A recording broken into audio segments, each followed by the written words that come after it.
Kemudian, setelah kita memposting jurnal khusus ke buku besar semuanya, maka kerja selanjutnya yaitu membuat neraca saldo. Neraca saldo adalah laporan yang berisi saldo dari semua akun buku besar pada suatu perusahaan yang disusun setelah buku besar dibuat atau transaksi yang kita posting ke buku besar. Nah, tujuan utama neraca saldo yaitu untuk memastikan bahwa total antara debit dengan kredit sama. Kita memindahkan akun dari buku besar ke neraca saldo harus berurutan sesuai dengan nomor akun. Nah, di sini nomor akun yang pertama yaitu Petikes dengan kode akun 111. Sisa Petikes yaitu Rp150.000. Maka pada neraca saldo kita buat Rp150.000 di debit. Yang kedua yaitu cash in bank. Nah, di sini sudah ada adjustmentnya ya. Maka nominal yang kita masukkan sebelum adjustment yaitu terdapat sisa kas kita yaitu Rp244.534. Nah, kita pindahkan ke neraca saldo bagian debit.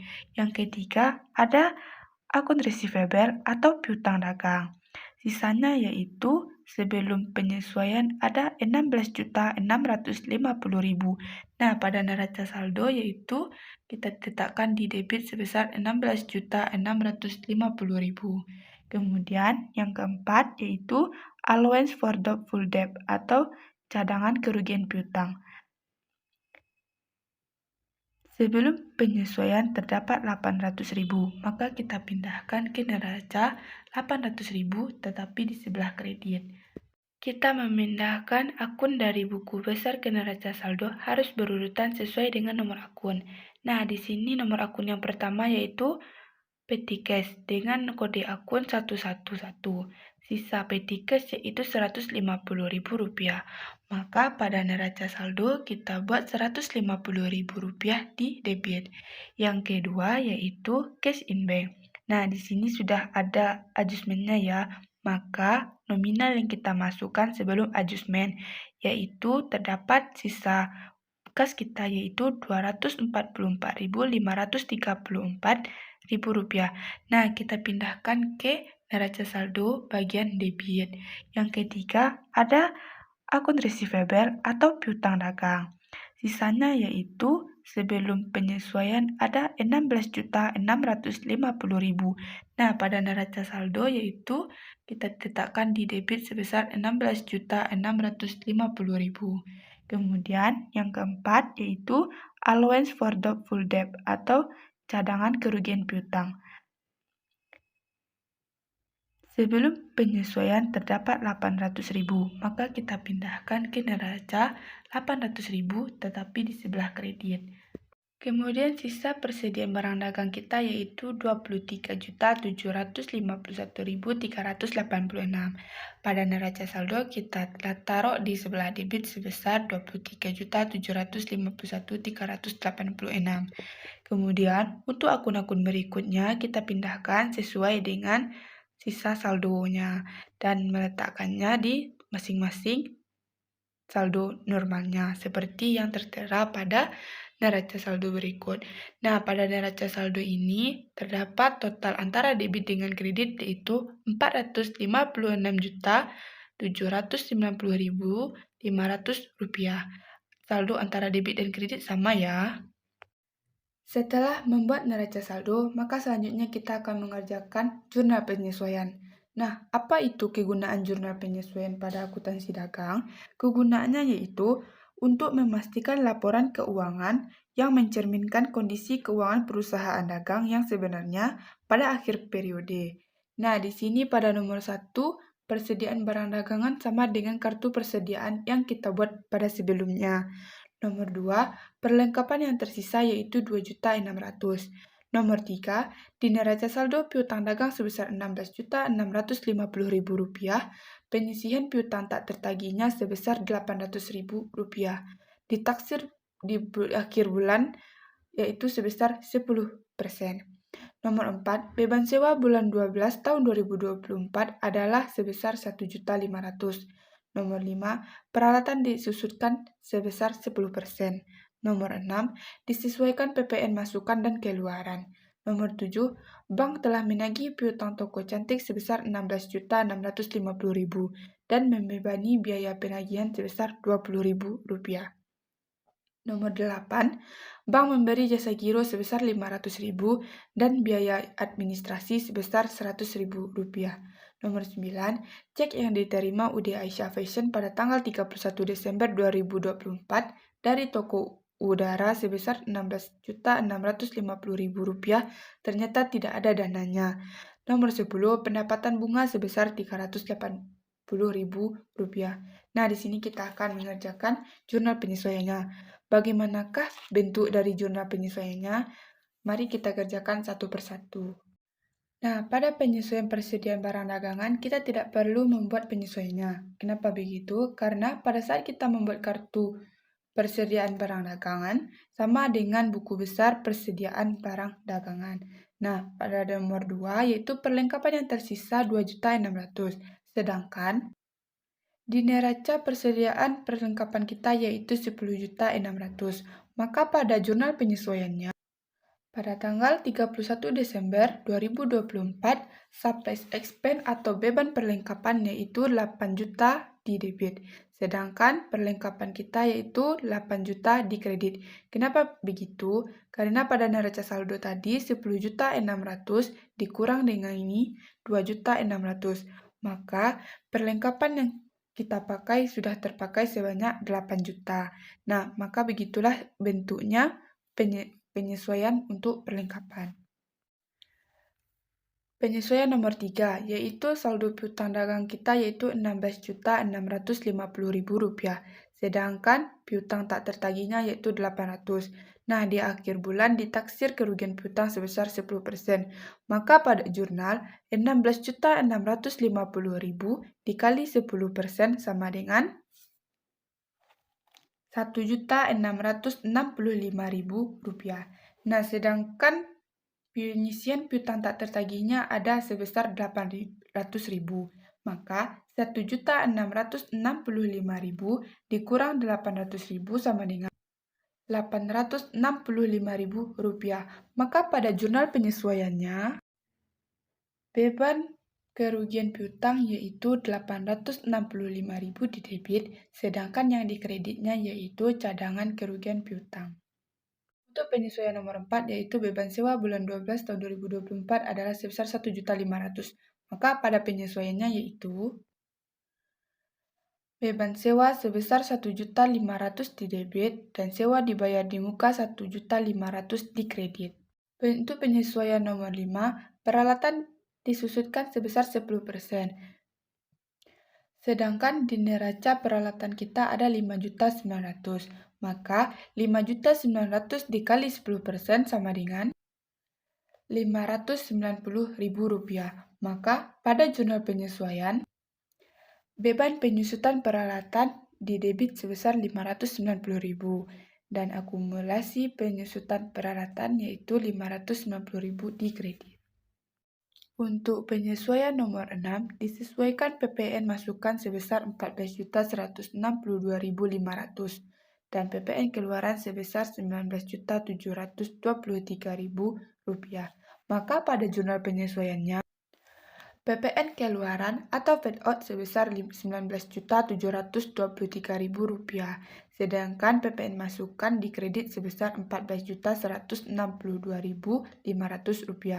Nah, di sini ada income tax payable. Kenapa begitu? Karena paid out atau PPN keluaran kita lebih besar dibandingkan PPN masukan. Otomatis kita berutang tentang PPN. Maka besar income tax payable yaitu Rp5.560.500. Dari mana kita dapatkan angkanya? Yaitu dari Rp19.723.000 dikurang Rp14.162.500, maka dapat hasilnya Rp5.560.500. Pada penyesuaian nomor 7, bank telah menagih piutang toko cantik sebesar Rp16.650.000 dan membebani biaya penagihan sebesar Rp20.000. Maka pada jurnal penyesuaiannya, cash in bank sebesar 16.650.000 di debit, sedangkan akun receivable atau piutang dagang berkurang di kredit sebesar 16.650.000. Nah, tadi katanya ada membebani biaya penagihannya, maka interest expense sebesar 20.000 di debit dan cash in bank kita berkurang di kredit sebesar 20.000. Untuk penyesuaian nomor 8, bank memberi jasa giro sebesar Rp500.000 dan biaya administrasi sebesar Rp100.000. Maka pada penyesuaian, kas kita bertambah di bank sebesar Rp500.000 di debit, sedangkan service income atau pendapatan bertambah di kredit sebesar Rp500.000. Nah, di sini karena membebani biaya administrasi, maka bank service charge yaitu Rp100.000 di debit, sedangkan kas kita di kredit sebesar Rp100.000. Pada nomor 9, cek yang diterima UD Asia Fashion pada tanggal 31 Desember 2024 dari toko udara sebesar Rp16.650.000 ternyata tidak ada dananya. Maka pada jurnal penyesuaian, akun receivable-nya bertambah di debit sebesar Rp16.650.000, sedangkan kas berkurang di kredit sebesar Rp16.650.000. Untuk penyesuaian nomor 10, pendapatan bunga sebesar Rp380.000. Maka pada jurnal penyesuaiannya, kas kita bertambah sebesar Rp380.000 di debit dan interest income Rp380.000 di kredit atau pendapatan lainnya. Setelah kita selesai membuat jurnal penyesuaian, maka dapatlah totalnya yaitu Rp64.978.000. Antara debit dan kredit harus sama. Nah, kerja selanjutnya yaitu kita harus memposting jurnal penyesuaian ke buku besar. Contohnya pada beban perlengkapan, maka pada buku besar. Nah, di sini karena sebelumnya kita tidak ada akun yang beban perlengkapan, maka kita harus membuat terlebih dahulu. Nah, pada tanggal 31 Desember 2024, description adjustment journal. Kita mendapatkan itu dari jurnal penyesuaian. Referensi kita isi dengan AJ1. Nah, karena pada penyesuaian tadi, beban perlengkapan bertambah di debit sebesar Rp8 juta. Pada buku besar kita pindahkan saldonya sesuai dengan saldo normalnya. Kemudian untuk supply kita berkurang di kredit sebesar Rp8 juta. Maka pada buku besar, karena sebelumnya persediaan perlengkapan kita ada sebesar 10 juta. Pada tanggal 31 kita membeli sebesar 600.000, maka totalnya 10.600.000. Nah, pada tanggal 31, adjustment journal atau jurnal penyesuaian, kita mengurangi perlengkapan sebesar 8 juta. Maka Rp10.600.000 dikurang 8 juta, maka perlengkapan kita tersisa Rp2.600.000. Referensi pada jurnal penyesuaian ini kita isi dengan nomor akun, sesuai dengan akun yang telah kita posting ke buku besar. Nah, untuk jurnal penyesuaian selanjutnya, pengerjaannya sama seperti yang saya jelaskan seperti sebelumnya. Kerja selanjutnya yaitu pembuatan worksheet. Worksheet ini sangat membantu kita untuk memudahkan dalam pembuatan laporan keuangan. Nah, di sini ada kolomnya trial balance, adjustment trial balance, income statement, dan balance. Nah, pada trial balance ini kita dapatkan pada saat kita membuat trial balance sesudah buku besar tadinya. Begitu juga dengan adjustment. Setelah kita membuat penyesuaian, maka kita akan memindahkannya ke penyesuaian yang di sini. Sedangkan adjustment trial balance kita dapatkan dari penambahan atau pengurangan antara trial balance dengan adjustment. Sedangkan income statement itu berisi tentang pendapatan dan biaya yang kita keluarkan. Sedangkan pada balance, aset kita, utang kita, dan modal yang kita miliki. Nah, untuk selanjutnya, trial balance ini kita ambil dari trial balance sesudah buku besar ini kita pindahkan ke trial balance pada worksheet. Nah, pada saldonya kita harus mengisi semua saldo yang ada. Kemudian, penyesuaian yang ada, begitu juga sama dengan trial balance sebelumnya. Kita harus memindahkan ke adjustment pada worksheet. Nominalnya harus sama dengan penyesuaian sebelumnya. Nah, di sini terdapat petty cash kita atau kas kecil kita sebesar Rp150.000. Sedangkan adjustmentnya tidak ada. Maka pada adjustment trial balance, maka saldonya akan tetap. Begitupun dengan kas di bank. Kas pada trial balance yaitu Rp244.534.000. Pada adjustment, kas ada yang bertambah dan ada yang berkurang. Maka kita tambah terlebih dahulu dengan Rp17.530.000. Kemudian dikurangi dengan Rp16.770.000. Maka pada adjustment trial balance, sisa kas kita yaitu Rp245.294.000. Nah, untuk akun-akun selanjutnya sama seperti yang saya jelaskan sebelumnya. Untuk income statement, kita ambil dari kode 4, yaitu sales, sales diskon, sales return, sampai kode 6, 7, 8, dan 9. Sedangkan pada balance, yaitu kode 1 tentang aset yang kita miliki, nomor 2 yaitu utang yang kita miliki, dan yang ketiga modal yang kita miliki. Kemudian, setelah kita menjumlahi semuanya, trial balance antara debit dan kredit harus sama, begitupun dengan penyesuaian. Begitupun juga dengan adjustment trial balance. Nah, pada income statement dan balance ini akan ada perbedaan. Jika debit lebih besar daripada kredit, maka kita mengalami laba. Jika kredit lebih besar dari debit, maka kita mengalami rugi. Selisih antara income statement dengan balance itu harus sama. Nah, di sini total income statement di debit yaitu Rp150.117.614. Sedangkan pada kreditnya Rp180.880.000. Maka total antara kredit dengan debit dikurangi, maka dapatlah Rp30.762.386. Begitupun dengan pada balance, yaitu terdapat Rp294.845.386. Sedangkan pada kreditnya yaitu Rp264.083.000. Nah, antara debit dengan kredit kita kurangi. Hasilnya sama dengan Rp30.762.386. Nah, di sini antara income statement dan balance mendapatkan selisih yang sama.